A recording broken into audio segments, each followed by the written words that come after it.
जय श्री हरि। हेलो दोस्तों, आपका स्वागत है हमारे चैनल भक्ति कथा संग्रह में।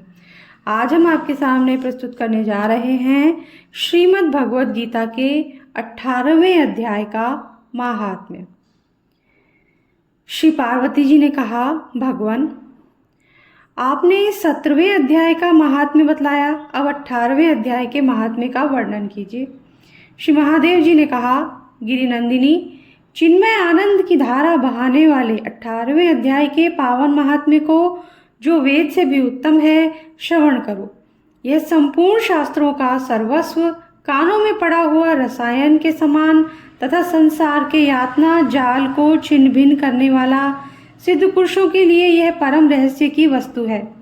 इसमें अविद्या का नाश करने की पूर्ण क्षमता है। यह भगवान विष्णु की चेतना तथा सर्वश्रेष्ठ परम पद है। इतना ही नहीं, यह विवेकमयी लता का मूल, काम, क्रोध और मद को नष्ट करने वाला, इंद्र आदि देवताओं के चित्त का विश्राम मंदिर तथा सनक सनंदन आदि महायोगियों का मनोरंजन करने वाला है। इसके पाठ मात्र से यमदूतों की गर्जना बंद हो जाती है। पार्वती, इससे बढ़कर कोई ऐसा रहस्यमय उपदेश नहीं है जो संतप्त मानवों के त्रिविध ताप को हरने वाला और बड़े बड़े पातकों का नाश करने वाला हो। 18वें अध्याय का लोकोत्तर महात्म्य है। इसके संबंध में जो पवित्र उपाख्यान है, उसे भक्ति पूर्वक सुनो। उसके श्रवण मात्र से जीव समस्त पापों से मुक्त हो जाता है। मेरुगिरी के शिखर पर अमरावती नाम वाली एक रमणीय पुरी है। उसे पूर्व काल में विश्वकर्मा ने बनाया था।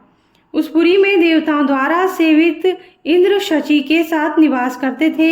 एक दिन वे सुखपूर्वक बैठे हुए थे। इतने में ही उन्होंने देखा कि भगवान विष्णु के दूतों से सेवित एक अन्य पुरुष वहां आ रहा है। इंद्र उस नवागत पुरुष के तेज से तिरस्कृत होकर तुरंत ही अपने मणिमय सिंहासन से मंडप में गिर पड़े। तब इंद्र के सेवकों ने देवलोक के साम्राज्य का मुकुट इस नूतन इंद्र के मस्तक पर रख दिया। फिर तो दिव्य गीत गाती हुई देवांगनाओं के साथ सब देवता उनकी आरती उतारने लगे। ऋषियों ने वेद मंत्रों का उच्चारण करके उन्हें अनेक आशीर्वाद दिए। गंधर्वों का ललित स्वर में मंगलमय गान होने लगा। इस प्रकार इस नवीन इंद्र को 100 यज्ञों का अनुष्ठान किए बिना ही नाना प्रकार के उत्सवों से सेवित देखकर पुराने इंद्र को बड़ा विस्मय हुआ। वे सोचने लगे, इसने तो मार्ग में न कभी पौंसले बनवाए, न पोखरे खुदवाए और न पथिकों को विश्राम देने वाले बड़े बड़े वृक्ष ही लगवाए।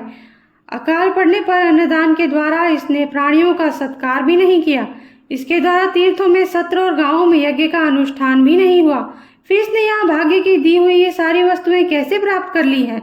इस चिंता से व्याकुल होकर इंद्र भगवान विष्णु से पूछने के लिए प्रेम पूर्वक क्षीर सागर के तट पर गए और वहां अकस्मात अपने साम्राज्य से भ्रष्ट होने का दुख निवेदन करते हुए बोले, लक्ष्मीकांत, मैंने पूर्व काल में आपकी प्रसन्नता के लिए 100 यज्ञों का अनुष्ठान किया था। उसी के पुण्य से मुझे इंद्रपद की प्राप्ति हुई थी, किंतु इस समय स्वर्ग में कोई दूसरा ही इंद्र अधिकार जमाए बैठा है। उसने तो न कभी धर्म का अनुष्ठान किया और न यज्ञों का, फिर उसने मेरे दिव्य सिंहासन पर कैसे अधिकार जमाया है? श्री भगवान बोले, इंद्र, वह गीता के 18वें अध्याय से 5 श्लोकों का प्रतिदिन पाठ करता है। उसी के पुण्य से उसने तुम्हारे उत्तम साम्राज्य को प्राप्त कर लिया है। गीता के 18वें अध्याय का पाठ सब पुण्यों का शिरोमणि है। उसी का आश्रय लेकर तुम भी अपने पद पर स्थिर हो सकते हो। भगवान विष्णु के ये वचन सुनकर और उस उत्तम उपाय को जानकर इंद्र ब्राह्मण का वेश बनाए गोदावरी के तट पर गए। वहां उन्होंने कालिका ग्राम नामक उत्तम और पवित्र नगर देखा, जहां कालका भी मर्दन करने वाले भगवान कालेश्वर विराजमान है। वहीं गोदावरी तट पर एक परम धर्मात्मा ब्राह्मण बैठे थे, जो बड़े ही दयालु और वेदों के पारंगत विद्वान थे। वे अपने मन को वश में करके प्रतिदिन गीता के 18वें अध्याय का स्वाध्याय किया करते थे। उन्हें देखकर इंद्र ने बड़ी प्रसन्नता के साथ उनके दोनों चरणों में मस्तक झुकाया और उन्हीं से 18वें अध्याय को पढ़ा। फिर उसी के पुण्य से उन्होंने श्री विष्णु का सायुज्य प्राप्त कर लिया।